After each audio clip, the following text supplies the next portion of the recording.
Welcome to Fantasy Sports Daily, powered by FantasyGuru.com. Monday through Friday at 12 p.m. Eastern Standard Time, 9 a.m. Pacific. Ray Flowers breaks it all down for you from a fantasy sports perspective.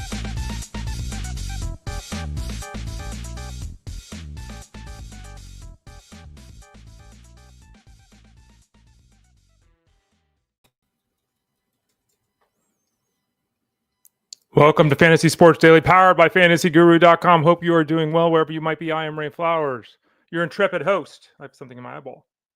Probably should have done that before I got on the show. What is that in my eyeball? You ever get that? I think it's some sleepies, as they say. Hey, it's only 9 o'clock on the West Coast here. I always love it when people send me notes and I say, hey, good morning, and it's, or good afternoon. And it's like, no, it's 7 o'clock on the West Coast. Anyway, if I was more professional, I would have been prepared. Apparently, I'm not professional. I am Ray Flowers of FantasyGuru.com. Thanks for joining me today here on Fantasy Sports Daily, Monday through Friday, 12 o'clock Eastern Standard Time. The free products that we offer, hoping to entice you in the FantasyGuru.com's family. Remember, we do have the largest active community in fantasy sports. Become a part of the Elite Mafia.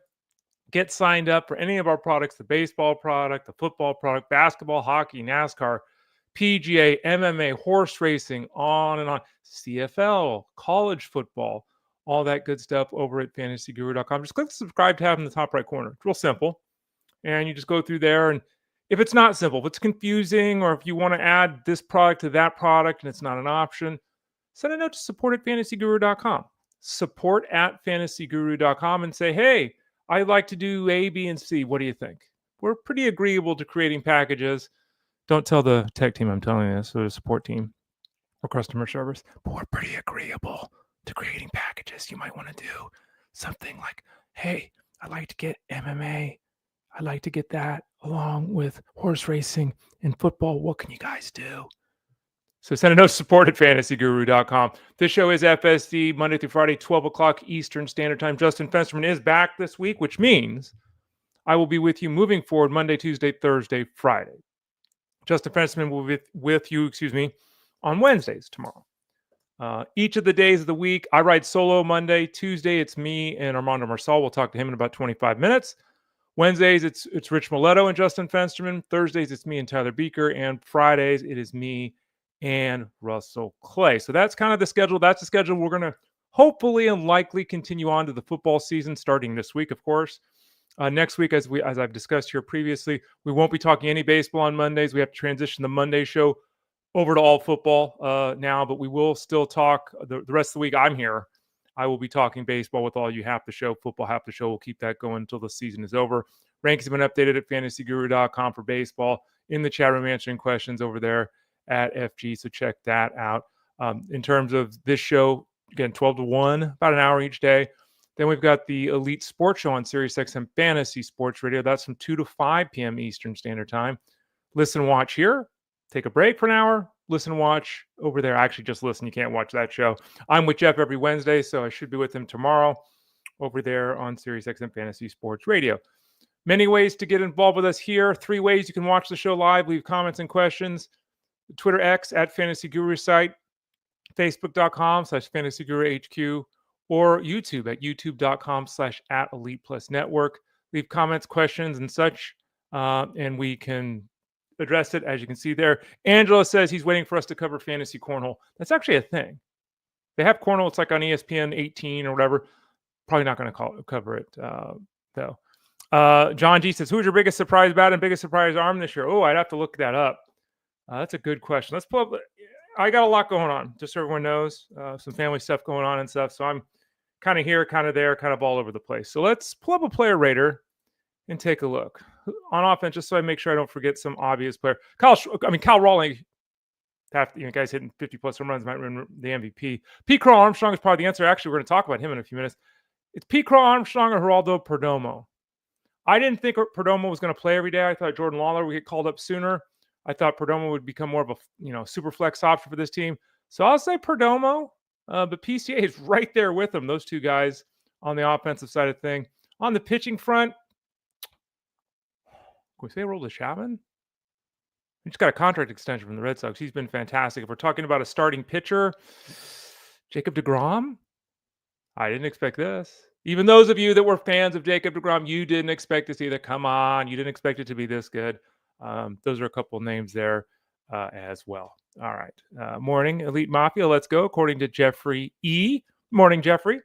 And again, 3 places: youtube.com/Elite Plus Network, Twitter X @Fantasy Guru site, and facebook.com/Fantasy Guru HQ. Those 3 places. Watch the show live, leave comments live. You can always watch on demand.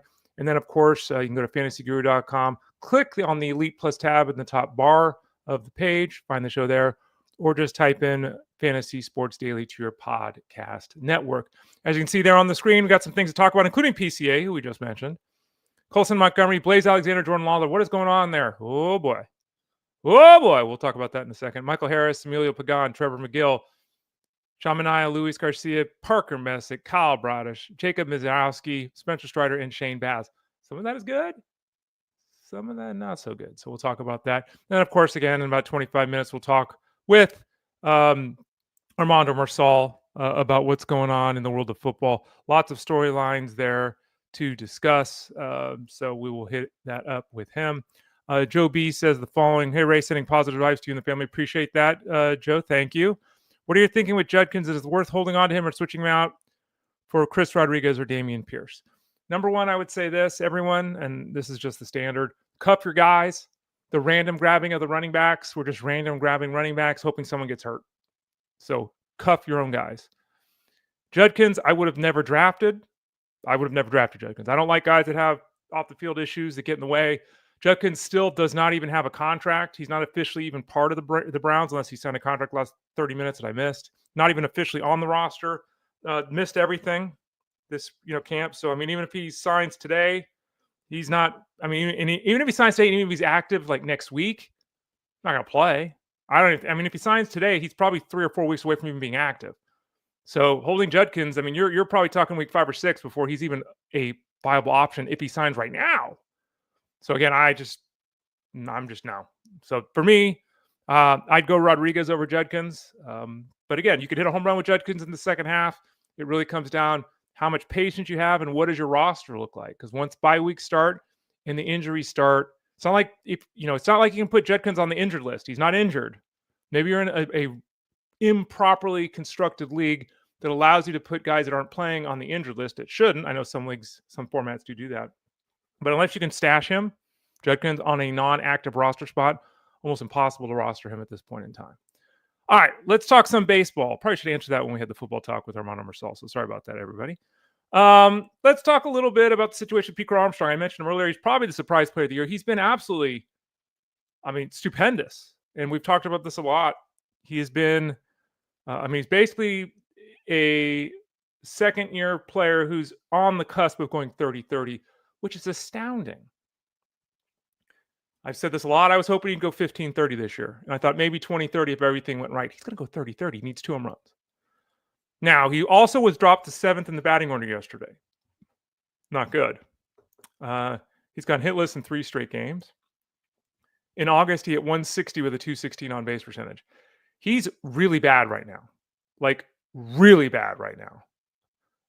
His second half batting average is 212.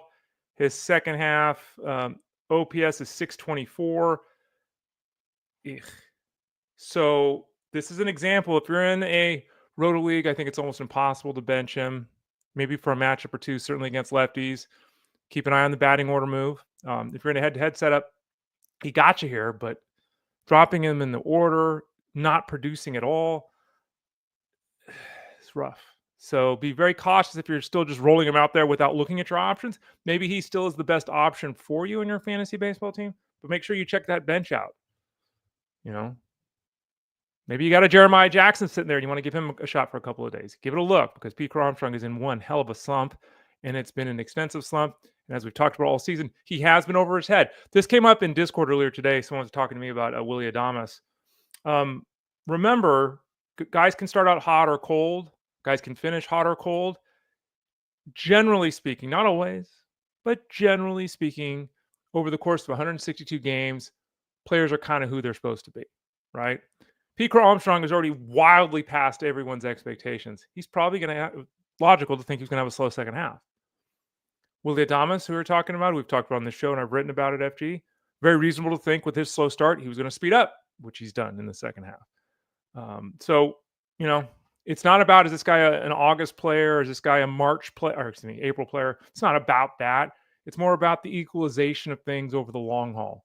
And that's why, again, I'm a fan of roto versus head-to-head, because you catch it right, you catch it wrong in head-to-head, the results are good or they're not very good. Colson Montgomery went 2 for 5, hit another home run. I mean, Montgomery is a player that we've talked about frequently. He, at one point in time, was an elite level prospect. He then fell on some hard times. The last couple of years, he's been injured and it's been a mess. And he wasn't very good at AAA this season. But he was promoted anyway because the White Sox said, this guy's our guy of the future. He's been comped to Corey Seager in multiple zones. And it's like, if this guy can hit like that, maybe we got something. So he gets called up to the big leagues, and he's hitting 229 right now with a 284 on base percentage. Those are bad numbers. They're just not good at all.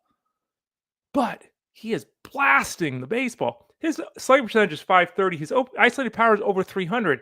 He's got 16 home runs and 170 at bats. That's what home run every 10.1 at bats?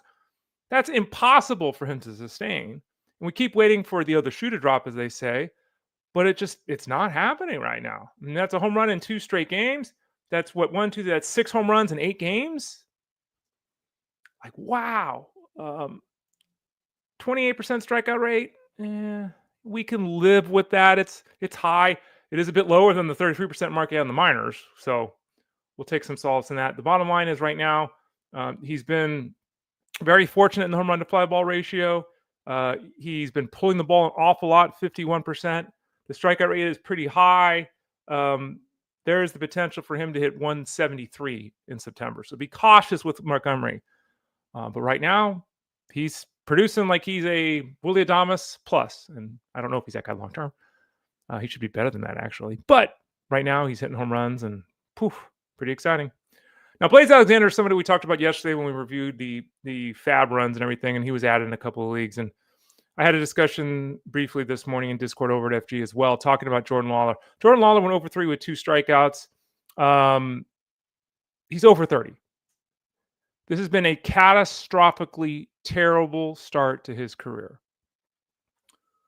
I've said this previously. I hope he doesn't become the Diamondbacks' Royce Lewis, a guy that we see it, but he's out of the lineup. We see it. He's hurt.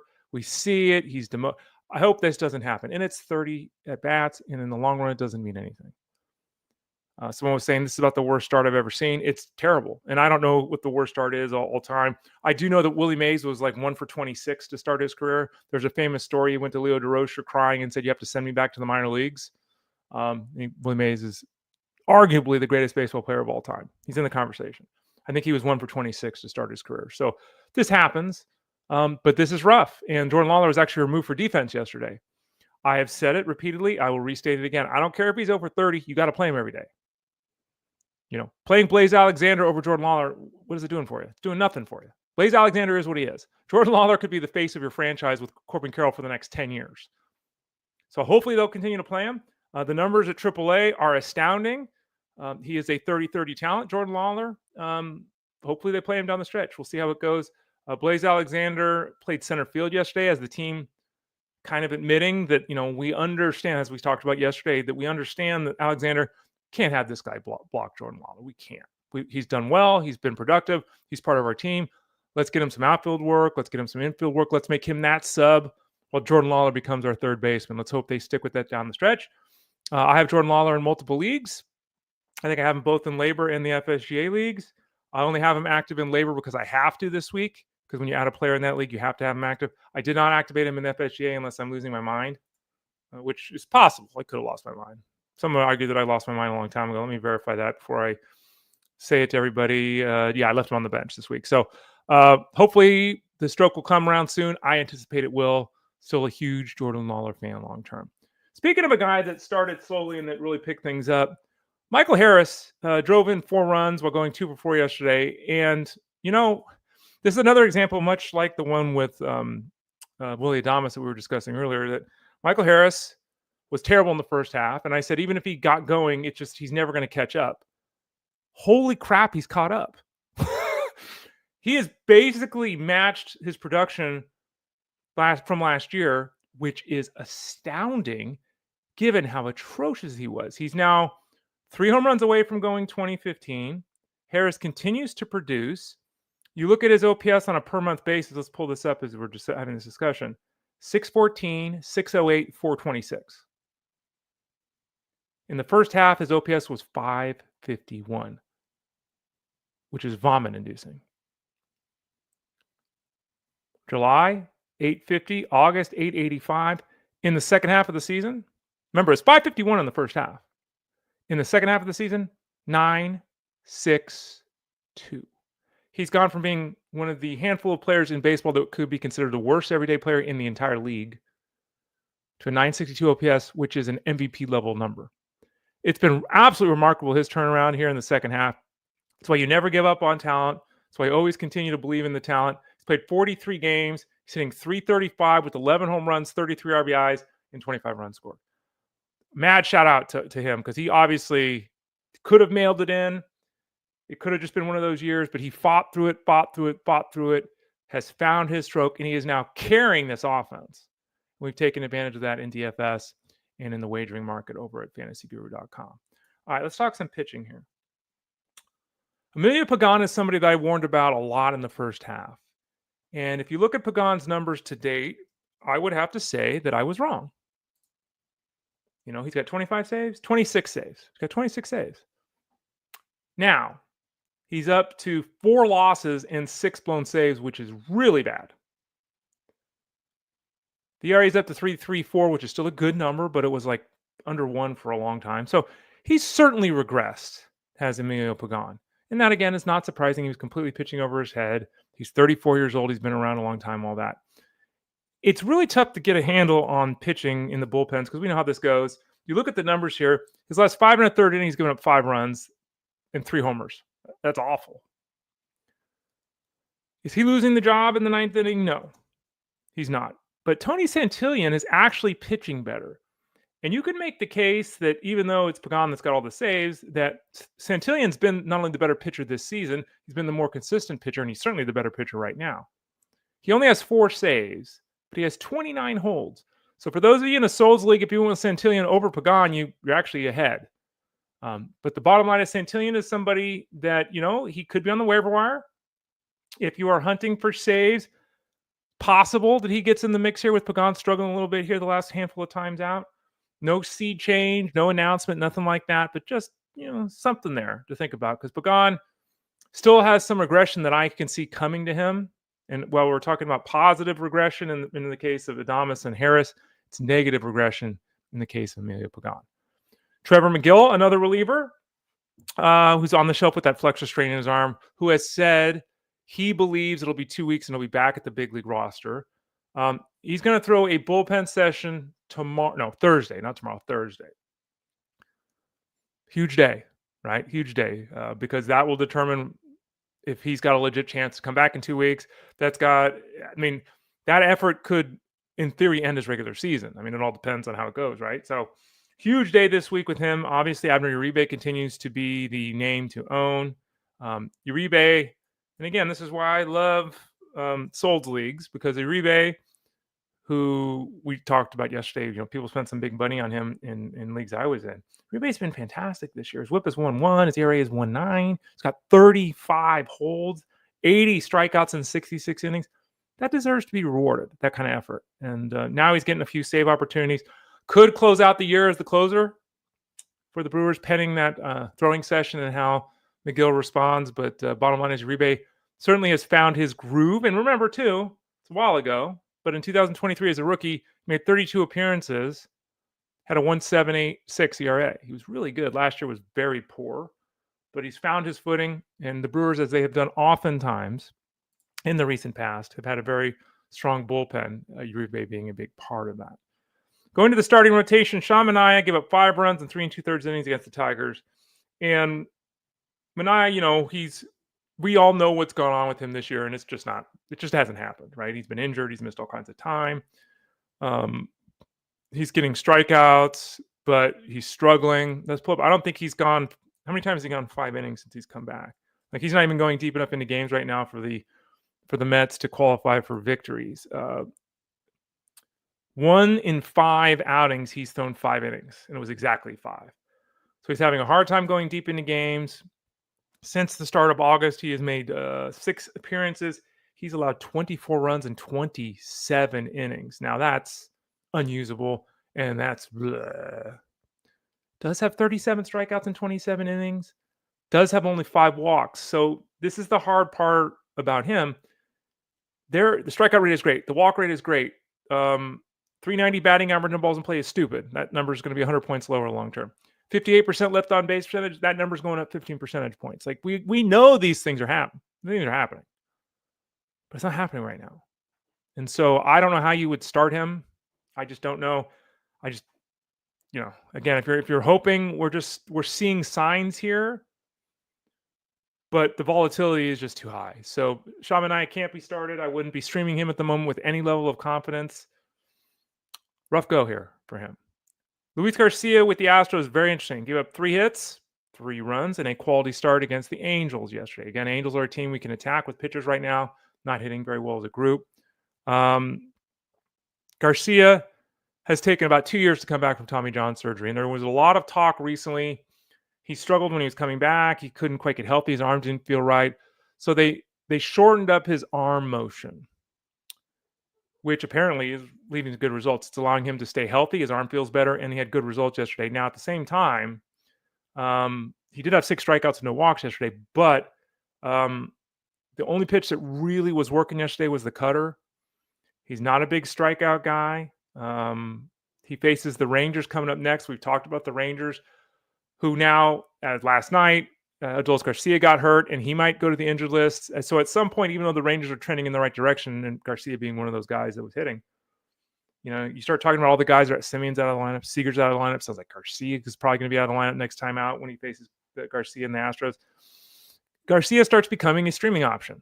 So we'll see, right? He's intriguing as a streaming, keep the peace kind of option. He's not a big strikeout guy.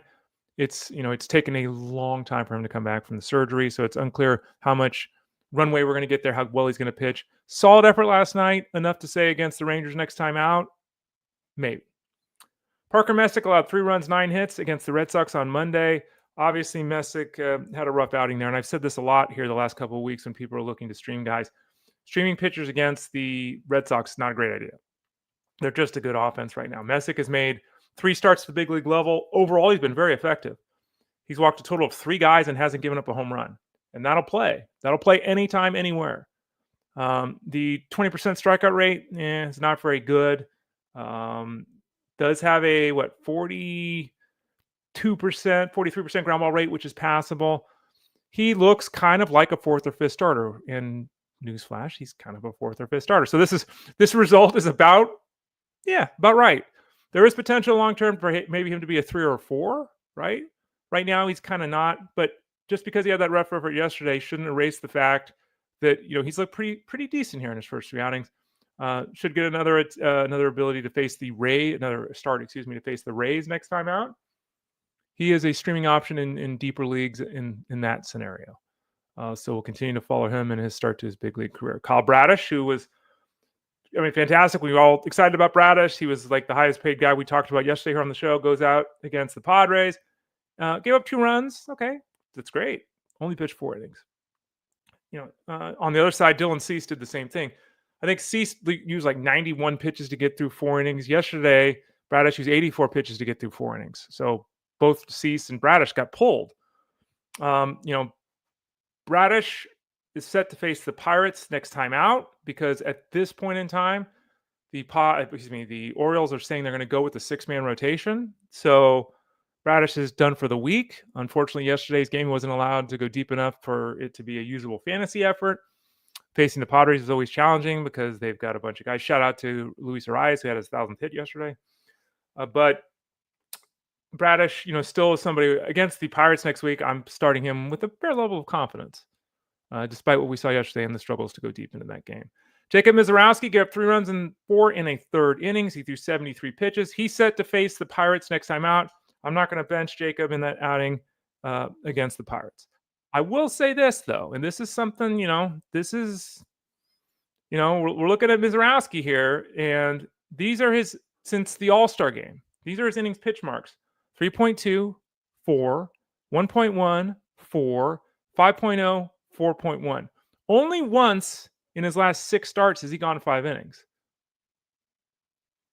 In all of these efforts, besides that first effort, he's given up runs. And in fact, if you look at him, I mean, his last 4 outings, he's given up 14 runs in 14 2/3 innings. So while the hype and everything was there, and while his performance today has been very good, the last month he's not been very good. The last month he's not even been league average. His ERA the last month is 8.5. Now the xFIP is 3.5.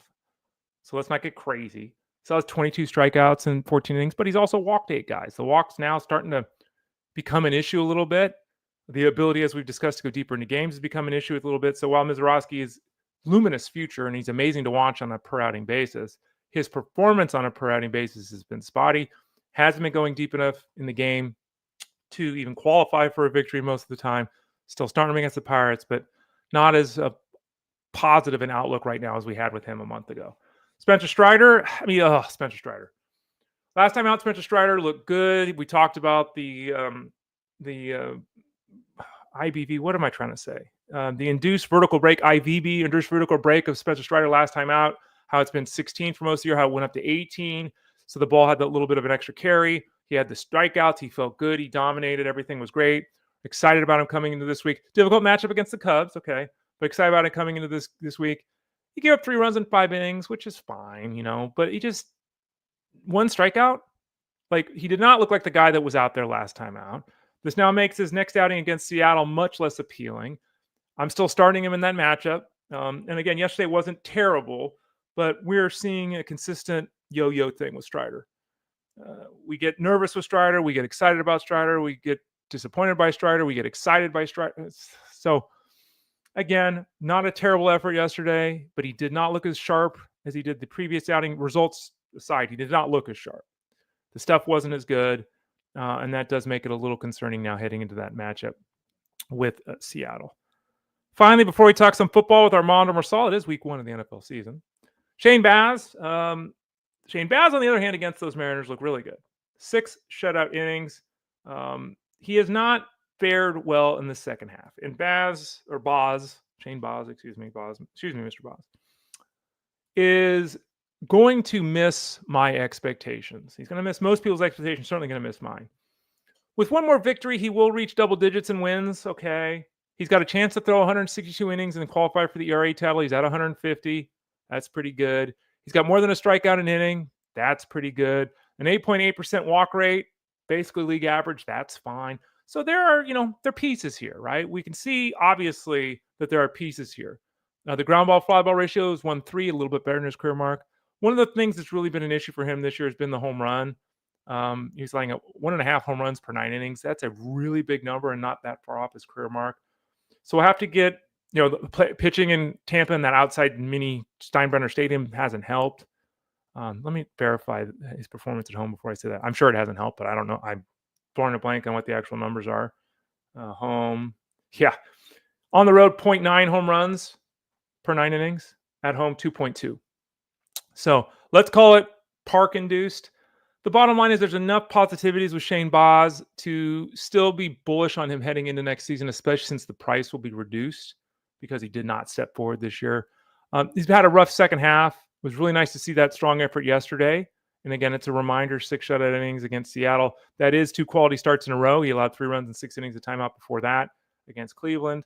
So Shane Baz, not limping down the stretch, but, gets a chance to face the Guardians next time out, who, again, he just threw a quality start against. So I think we can start Shane Baz the next time out, and we'll see how it's going.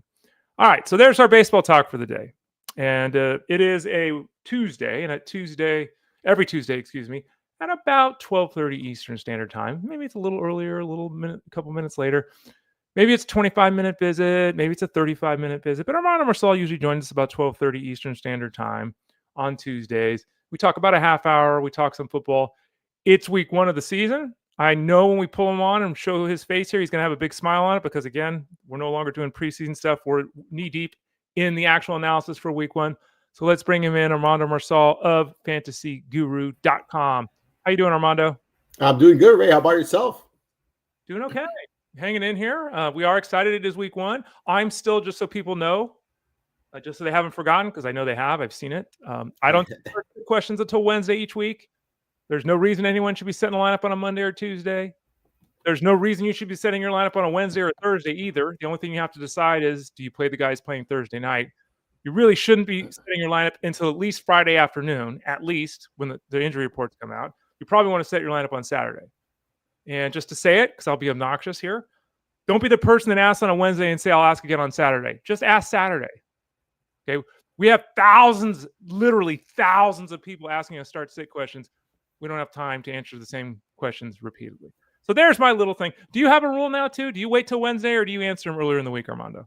I'm with you, man. I don't like to answer any start-sit questions until realistically Thursday morning would be ideal. Like that's the right time. Like Wednesday's fine, Wednesday afternoon. But like you mentioned, I say this all the time. Like it's very important to keep an eye on practice and injury reports. That's why we have a weekly article every Friday afternoon to post. That's the injury and practice reports for the entire week. Yep. It's a summary of what's going on. You get the injury reports, then you get more information. And the more information you have, the more accurate of a decision you can make. So I don't think you need to set your lineups. What that's going to cause, you can be moving players around. And then come Saturday, come Sunday, you've had like 3 different guys within that flex option or that RB2 spot. And then you're going to be, making wrong choices because you just don't know where to start. Just wait until you have all of the information. And unless a player is playing on Thursday, and then this week we have a game on Friday as well. But most weeks you're not going to have that. So unless you have a guy playing on Thursday, like you mentioned, you shouldn't be making any lineup decision until realistically Sunday morning. That's why we're in Discord Sunday morning, 2 hours or an hour and a half before kickoff every Sunday, answering questions for that same reason, because that's when we have all of that information. I don't know if Kyle's listening to us right now. No, he's really not. He's truly not. Kyle, we're just talking about this, buddy. We're just talking about multiple questions here. I will say this: we're not answering this question because again, it's not Wednesday. We don't have. I will say this: just this report. question this question in general. In general, I don't want to start 2 wide receivers from the same team along with that quarterback. Just in general, is that fair? Like, would you on a weekly basis feel good about going Coleman and Shakir? I wouldn't. No, I'm very, very selective of if I'm playing 2 players in the same lineup. I'm very selective. I'm huge on. I've been asked this so many times. I'm huge on both Garrett Wilson and Breece Hall. Correct. Love them both. Right, but I barely draft. I've drafted them once in a redraft league. I had the opportunity to do so yesterday in Jeff Manson's home league, right. And I didn't. I chose not to because I just don't want that on a weekly basis. I did it in my home league. Because I just wanted to, and I've done it in best ball. But outside of that, I've had the opportunity to do it multiple times, and I choose not to. I'm very selective when it comes to that. This specific situation, no, I would not be comfortable doing so. Yeah, and I'm also seeing that, and again, it's too late now because almost every team has been drafted. We might like Wilson. We might like Hall an awful lot, but wide receiver, running back, the same team, not a good plan. And I've even seen people get Justin Fields too, and then I'm like, that's a really not good plan. So again, it's not about the players. It's a lot about the combination of players at times. Armando, Marsal, Ray Flowers. I forgot my own name. Armando, Marsal, Ray Flowers here on the show. Again, Armando joins us every Tuesday at about 12:30 Eastern Standard Time. Let's talk a little bit about the Browns. We've talked a lot about the Browns. Judkins still hasn't signed. He's still not officially part of the team. Whenever he does sign, it's still weeks away from him being on the field. Someone was asking a question earlier. I'm like, what's the best case scenario? He's active in week 4, week 5. It's just going to take a while. We got a report from Kay Cabot, who's covered the team for years. It says that, Jerome Ford's going to lead this backfield. Change of pace duty is going to be Mr. Simpson, the youngster here. Is that kind of how would that be out of the realm of expected for week 1, that the veteran Ford gets a little bit more work? If that does happen, are you then going to get panic on Monday when everyone's going to want to drop Sampson? How do you see this early going for the Browns? Yeah, I think we're going to see some form of committee between Ford and Sampson. I think Ford will be that lead and featured back early on. I do think Sampson will overtake that role eventually. And then we got to see what happens with Judkins, right? Because like you said, he has not signed. We've gotten a lot of questions regarding Judkins. He has not signed. When he signs, how long would it be before he steps on the field? There's been rumors that, there could be some potential, where he faces a penalty. He's suspended for a couple. We don't know what's going to happen with him. I think there's too many unknowns. So for me, I'm viewing this as Ford and Sampson. That's where I kind of want to be invested in. If you have a deep bench, if you have, deeper leagues, sure. But Judkins is being taken in round 10 on average in some of these drafts. And, there's still some valuable players there. So for me right now, I view this as I want to invest in Ford. If you want production early on in the season, if you're looking for a stash, Sampson is my guy. And then very deeper leagues where you have plenty of space and you're not occupying dead space, Judkins, because there's just so much uncertainty with him right now. Yeah, and it's really, and I talked about him here on the show, got questions in Discord. I'm not dropping valuable assets to right. pick up Judkins. I'm not. Right. I've seen. Do I drop my handcuff to add Judkins? No, right. I'm not dropping. I would not be dropping handcuffs. I would not be dropping your fifth, wide receiver, maybe even your sixth, depending on kind of how you draft. It would have to be your second tight end, your second quarterback, something like that. Right. To but not an asset right now. It's week 1. We're not doing start 'em sitting here, but let's talk generalities here. We got 2 wide receiver 1 types in Tyreek Hill and AJ Brown. Both the guys dealing with some physical stuff, both guys missing practice time. Either one really concerning for you right now? Both of them you fire up as always, and let's go. Yeah, I mean, if we were drafting these guys, I think we were drafting them with the understanding that they were dealing with some form of injury. It's likely they're going to be ready in week 1, and if they are going to be ready in week 1, we're going to start them. That's how I'm treating Tyreek Hill, AJ Brown. I view them. AJ Brown's no longer on the injury report. Hill's dealing with that oblique injury. It seems like he's going to give it a go in week 1. If they start, if they're active, so long as there's no reports of they're going to be incredibly limited or anything like that, you're firing them up. And, that's we took them, we drafted them, we knew what was going on there. Things have changed really quickly with the Carolina Panthers. They had Adam Thielen, traded him to Minnesota. Okay, so he's out of the mix. So then we focus back on Carolina, and it's Jaylen Coker. Jaylen Coker is now going to be the slot guy. He's going to get 6, 7, 8 targets a week. Let's go. Then Coker gets hurt. Now it's Hunter Renfrow that's in this spot. So Hunter Renfrow is going to be starting in the slot for the Panthers to begin the year, according to everything we're seeing here. Is he worth an addition? Because he wasn't drafted, right? Is he worth an addition? I mean, to me, it's 4 or 5 catches for 43 yards. Who cares? But hey, he might be the lead receiver for this team to start the year. What are you doing with Hunter Renfrow? Outside of incredibly deep PPR leagues, I'm staying away here. Most 10, 12 team leagues don't have enough bench spaces for me to really consider here. He's somebody you might consider off waivers if you start dealing with injuries and you're looking for some type of production. Like you mentioned, 6 to 10 PPR points. If that's what you're looking for, if that's what you need, maybe he'll be a waiver wire addition. But right now, based on most leagues and given the bench, the benches and the roster spots, he's not someone that I'm going to be looking out to get right now. A lot of times in sports, we say follow the money, right? Like who's getting paid, that's a guide to what a team thinks about a player and everything like that. Jaylen Warren got an extension, which is great for him. I know that almost everybody, including us over at FG, are prioritized Caleb Johnson over Jaylen Warren. Basically, the idea being that maybe Warren gets a little bit extra work in the early year because Johnson's a rookie, but Johnson's basically a replacement for Najee Harris. So we see this contract extension for Warren. Does the contract extension change your thought process at all with Warren and Johnson, or is this just the Steelers team rewarding Jaylen Warren? It doesn't change my process at all. I think Caleb Johnson's going to be the guy that gets the early down work. And maybe it will take some time, like you said, right? Because he is a rookie. It could take a couple of weeks before they fully, hand him over the keys to this offense in this backfield. But when you look at red zone, I think it's going to be Johnson. When you look at, first and early downs, I think it's going to be Johnson. And we expected Johnson to be the featured back here. I still expect that. Nothing changes for me. But this could be more of a committee than maybe we expected initially. But I do think Johnson's going to be the guy. It hasn't changed my process. I'm still drafting him.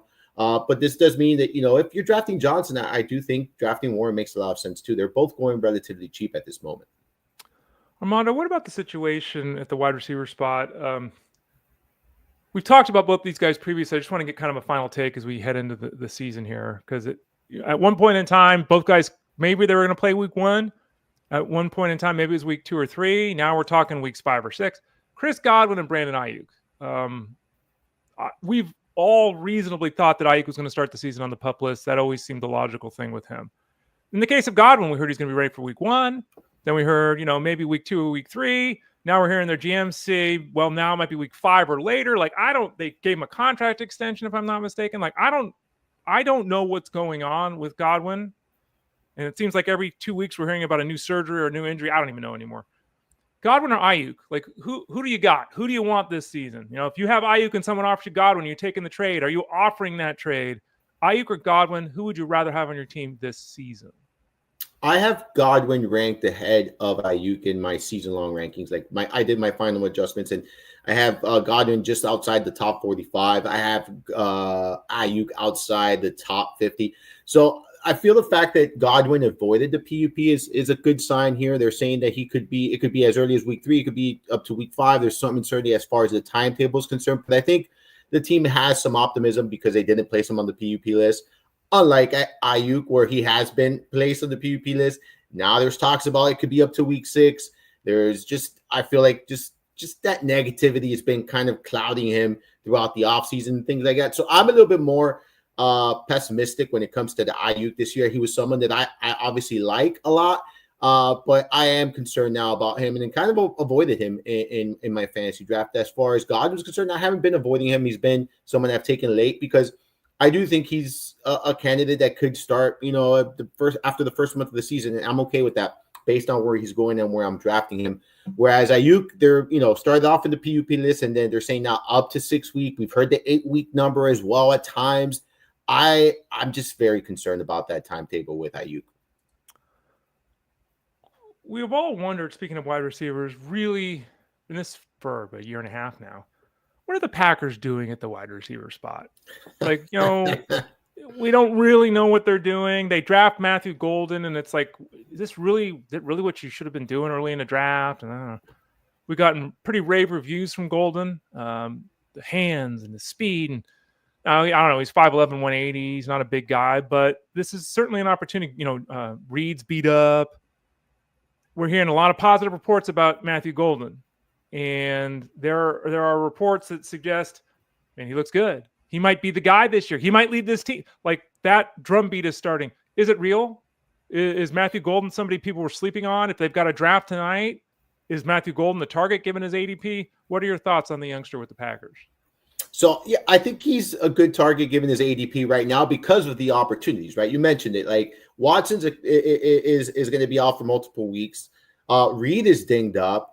You got Romeo Doubs, like that's your other guy. I feel good about Doubs, but I think we know what we get in Doubs. It's just pretty much a floor. There's not a lot of upside there. Golden's the upside guy. Golden's the one that now everyone's excited about, that can be that guy that can be the Watson that everyone wanted to be the Reed that everyone wanted to be. And I just feel like this is, we're seeing this all over again.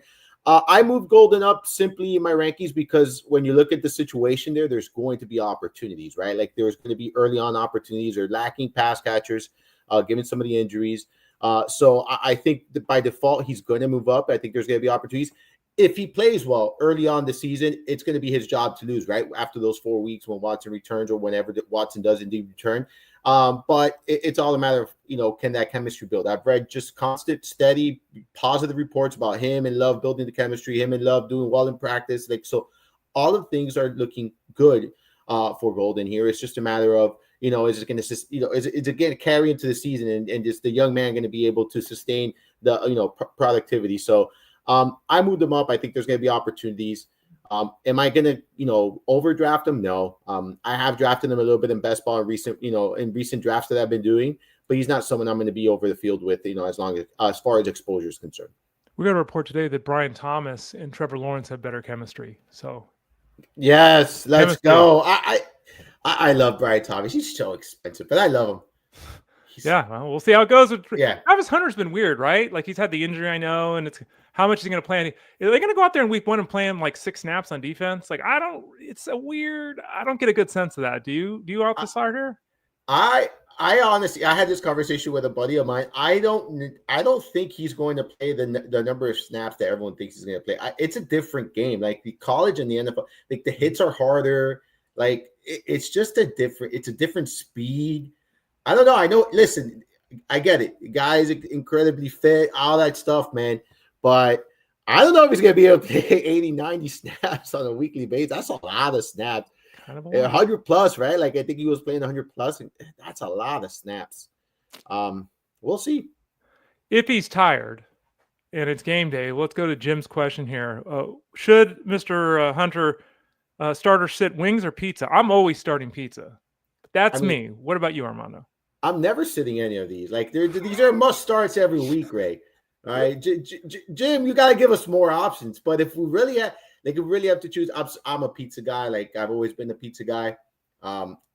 If there's pizza there and I just finished eating dinner and there was a slice of pizza, I'm like, yeah, why not? Like I'll go ahead and indulge if there's pizza. So I'm gonna go with Ray. We're gonna go pizza here. Start, but wings must be in the flex at least. Come on. Bone in, bone out wings. Bone in. Yeah, Jeff Mans, I think, is the other way around, which I find odd. Really? That's a chicken nugget. That's not a thing. Yeah, that is a chicken nugget. Okay. Armando Marsal of fantasyguru.com. Let's talk a couple running back scenarios. One of them we discussed a lot. The other one we haven't. Let's start out with the Bengals. Obviously, we spent a lot of time talking about the offense, how it's going to likely have to be wide open because the defense isn't very good, all this kind of stuff. Brown really took over. You know, he's a top 10 running back down the stretch last season. He was on the field a ton. He got all the work a ton. We're hearing that reports that, Chris Brown's going to split out wide now. So they're going to use him across the formation kind of stuff. Running backs don't normally split out wide. But anyway, whatever. I think this is just a positive report in the sense that it cements the idea that Brown is going to be on the field an awful lot and touch the ball an awful lot. Some people think great running back too. Some people say this guy's going to be a top 10 running back.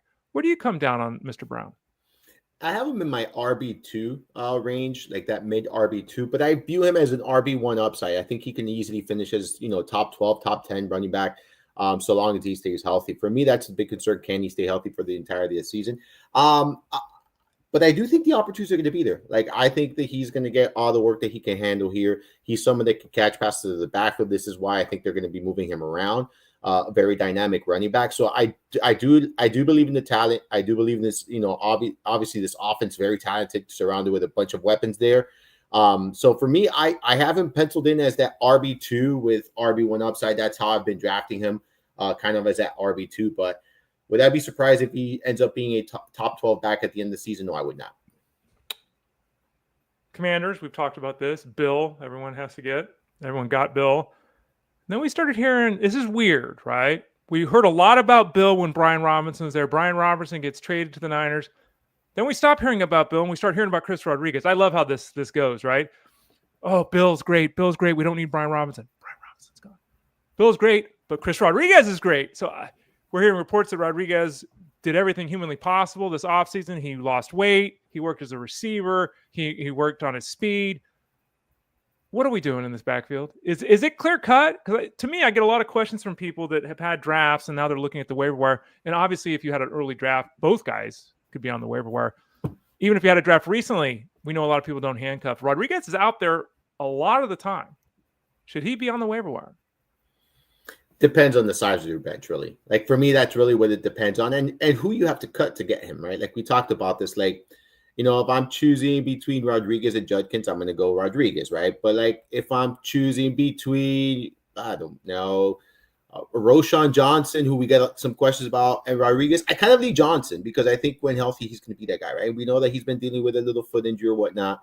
But it really depends on who you're choosing. I think you can make a case to stash Rodriguez here, but not if you have a 5-man bench, not if you have a 4-man bench. I think deeper benches, deeper leagues, sure.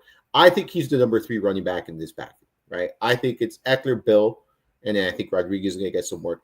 It could become a situation where Rodriguez gets goal line and he's very touchdown dependent. But again, we have to kind of wait and see how this plays out. Going into the season, I'm viewing him as the number 3 running back in this backfield. And I generally don't like to invest too much in RB3s of backfields. Armando, a tight end question for you before we wrap things up here. Again, Armando Marsal joins us every Tuesday at about 12:30 Eastern Standard Time. Isaiah Likely, let's go back 12 months, had a massive week 1. We told the story before. We told the story at the time. Don't do what everyone was doing. There were people spending 50, 75%, 100% of their budget. They were adding Likely. There were people dropping Mark Andrews. True story. Mark Andrews went out and scored 11 touchdowns. Likely, basically, the rest of the season matched what he did in week 1. Then we get the offseason talk with Likely from, John Harbaugh saying, I'm going to make this guy an all-pro this year and all this kind of stuff. Likely's dealing with the foot injury right now. It doesn't seem like a big deal, but it's there. I'm not a 2 tight end guy unless you're a dynasty keeper or, as you mentioned, like 9-10 bench spots. No one's in a dynasty league. No one's really in a keeper league. No one's got 9 or 10 bench spots. I really don't think anyone should be drafting Isaiah Likely. If you're going to take a second tight end, go for it. But he's not a tight end one, so is Likely just, hey, he's on the waiver wire and we'll have to fight everybody else if we need him kind of thing? Or is he worth taking a shot on even if he's your second tight end? No, I'm not going to take a second tight end most leagues. And even if I do, I don't know if he's going to be the tight end. He's going to need Andrews to get, miss time in order for Likely to really become that every week producer. Otherwise, it's going to be a volatile week-to-week situation. And you can find that in waivers, pretty much from a lot of the other guys that are out there. So no, I would leave him on waivers. I wouldn't occupy a bench spot just to hold someone like Likely. Yes, we know that if Andrews is hurt, he does have that kind of upside that he could be an every week starter. But now you just need too many things to go right here, I think, in order for that to pay off. And he's already dealing with a foot injury. We don't know when he's going to play. There's some uncertainty about that. So you might just be collecting zeros from the bench in a position where we talked right now. Like I'd rather use that on Rodriguez, right? Like I'd rather use that on that third running back on the depth chart where there's a lot of uncertainty versus the tight end where you kind of know where his role is and you kind of know what you need for him to actually produce at a high end level. Yeah, or Judkins, who we were talking about earlier. Correct, right? or Judkins, exactly. So like these are the differences. Like where I see like a lot of people have drafted like Fields and Prescott or Fields and Caleb Williams. Correct, Caleb Williams is like. It's tough to say drop either of these quarterbacks because they hold value. Right. But this is why we recommend don't draft 2 quarterbacks because now you're faced with the decision. Yeah, you should have only 1 quarterback and then get that running back Judkins or Rodriguez on the bench as a stash versus or even Sampson that in some leagues might be there versus that second quarterback where now it's like you're dropping someone of value, someone else is going to add them for free. It just makes things a little bit complicated, Yeah, what do you do? Because that question, people grade my team. Number one, I don't grade teams. That's not my thing. But when people ask questions, I almost always say, you got 2 quarterbacks. In theory, they're great. You've got Fields and Caleb Williams. You're set, man. That's great. Now, the problem is one guy's QB6 and one guy's QB8.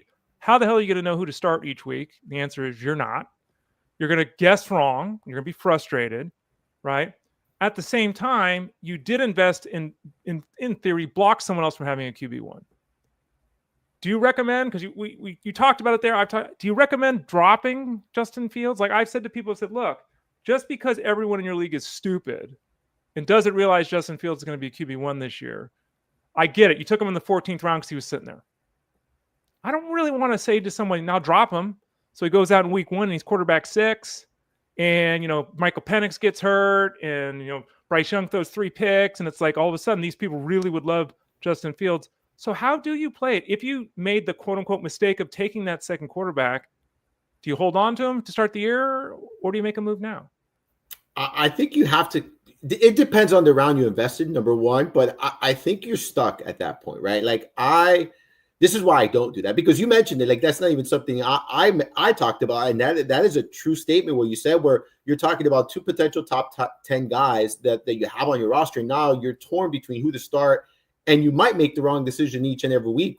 And it's not because one is going to be a bust and the other one's not. It's because one might outperform the other one. One might be QB2, the other one might be QB7, and you're sitting there like, I made the wrong decision by 2 top 10 quarterbacks. This is the problem with drafting 2 top 10 quarterbacks in the rankings for that reason.